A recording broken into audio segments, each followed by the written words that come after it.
Untuk perhatikan di sini. Yang keempat, orang yang sibuk dengan dunia, mencintai dunia, dia terhalang dari mengerjakan apa yang bermanfaat. Antum lihat orang-orang yang sibuk kerja, sibuk dagang, sibuk usaha, dan cinta dia kepada dunia, nggak sempat dia. Untuk ngaji nggak sempat, untuk nuntut ilmu nggak sempat, untuk baca Al-Quran nggak sempat, untuk silaturahim kepada orang tuanya nggak sempat, untuk berbuat baik kepada istri anaknya juga nggak sempat. Sedikit sekali mereka kumpul dengan keluarganya, sibuk dengan kerjaan. Sudah kerja dari pagi sampai sore, pakai lembur lagi.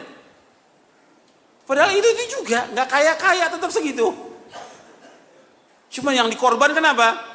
Pengajian dikorbankan, baca Quran dikorbankan, bahkan ada yang sholat dikorbankan oleh dia. Sebelum subuh berangkat, sebelum subuh untuk ngejar kerjaan ini, untuk dagang sebelum subuh berangkat. Sholat subuhnya di mana?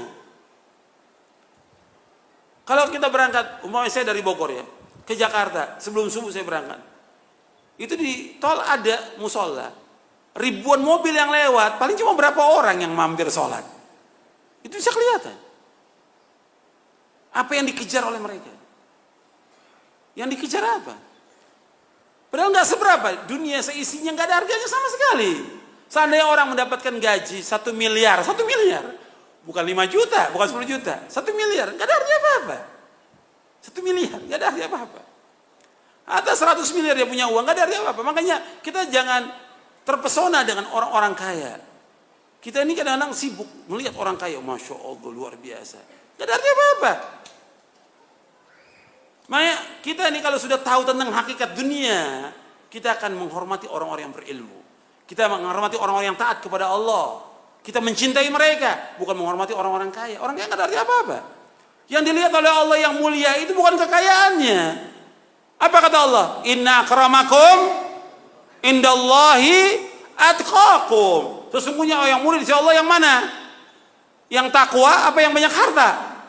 Yang takwa.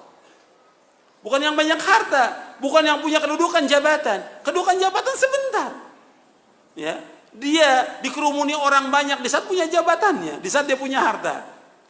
Kalau hartanya sudah nggak ada, jabatan nggak ada, apa orang mau dekat lagi sama dia? Nggak akan ada orang mau dekat. Tapi orang yang berilmu, meskipun dia miskin, tetap datangi oleh orang. Dan orang akan bertanya pada dia. Makanya pernah ada di zaman dahulu, ada seorang ibu punya anak, cacat anaknya ini. Selalu dijadikan bahan gurauan, dicela. Kemudian kata ibunya, wahai anakku, kamu belajar. Belajar ilmu syar'i, belajar kamu, belajar. Allah akan muliakan kamu. Karena dia ingat kepada ayat Al-Quran si ibu ini. Yarfa'illahu alladhina amanu minkum walladhina utul ilma darajat. Belajar, anak ini terus belajar. Sampai dia berilmu, nggak dicela lagi oleh orang, nggak dihinakan lagi. Semua orang datang, hatta orang-orang kaya datang pada dia untuk belajar. Ya, makanya ilmu tetap. Hormati orang yang berilmu. Hormati.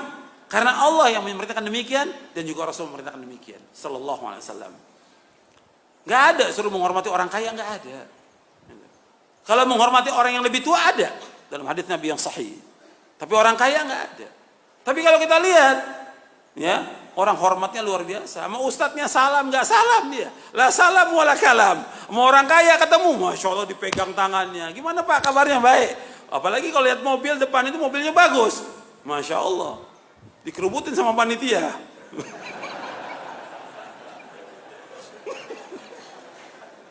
Allahul musta'an. Jadi dilihat oleh manusia orang kaya. Orang kaya yang dilihat. Dan itu kenyataan semuanya. Hatta dalam pandangan sebagian ustadz juga ya. Yang dilihat orang kaya. Dalam Islam bukan orang kaya, orang yang bertakwa kepada Allah. Nggak ada nilainya orang kaya itu. Makanya kalau kita sudah tahu hakikat dunia, nggak ada artinya orang-orang itu. Dia ajak mereka untuk ngaji, udah. Kita hanya mengajak mereka untuk ibadah kepada Allah. Sudah kita ajak mereka. Kalau mereka dari hartanya mau bantu masjid, mau bantu pondok, buat dia, bukan buat kita. Bukan buat pribadi kita, buat dia di akhirat pahalanya, bukan buat kita. Kita hanya mengajak. Tapi jangan kemudian kita dekati orang-orang kaya itu sampai kita tunduk pada mereka, jadi budaknya mereka. Nggak boleh dalam Islam. Banyak yang jadi budak, termasuk ustadz banyak yang jadi budak orang kaya. Bodoh. Gitu. Nggak boleh dalam Islam. Dia ajak mereka untuk ngaji, memahami tentang agama yang hak, agar mereka faham tentang Islam, melaksanakan Quran dan Sunnah. Sampai si ustaz nggak berani negor si orang kaya ini yang jelas melanggar syariat, berbuat maksiat. Kenapa? Uangnya dibeli hatinya dengan uangnya, nggak boleh dalam Islam. Makanya ingat, kita jangan sampai terhalang daripada akhirat ini dengan adanya orang-orang kaya. Saya kembali kepada yang tadi, kata Ibnu Qayyim, orang yang cinta dunia, dia sibuk dengan dunia, sibuk sudah luar biasa dengan dunia ini. Sehingga apa? Nggak sempat ngaji. Anda bisa lihat, bukan mereka nggak ada waktu hari Ahad ini libur, bukan mereka nggak ada waktu. Jutaan manusia punya waktu mereka, tapi mereka nggak gunakan waktunya untuk ibadah kepada Allah. Nggak digunakan untuk mengaji, nuntut ilmu, untuk baca Al-Quran, baca buku yang bermanfaat, untuk silaturahim kepada orang tuanya yang melahirkan dia dan mengurus dia, berbakti pada orang tua. Nggak digunakan oleh dia.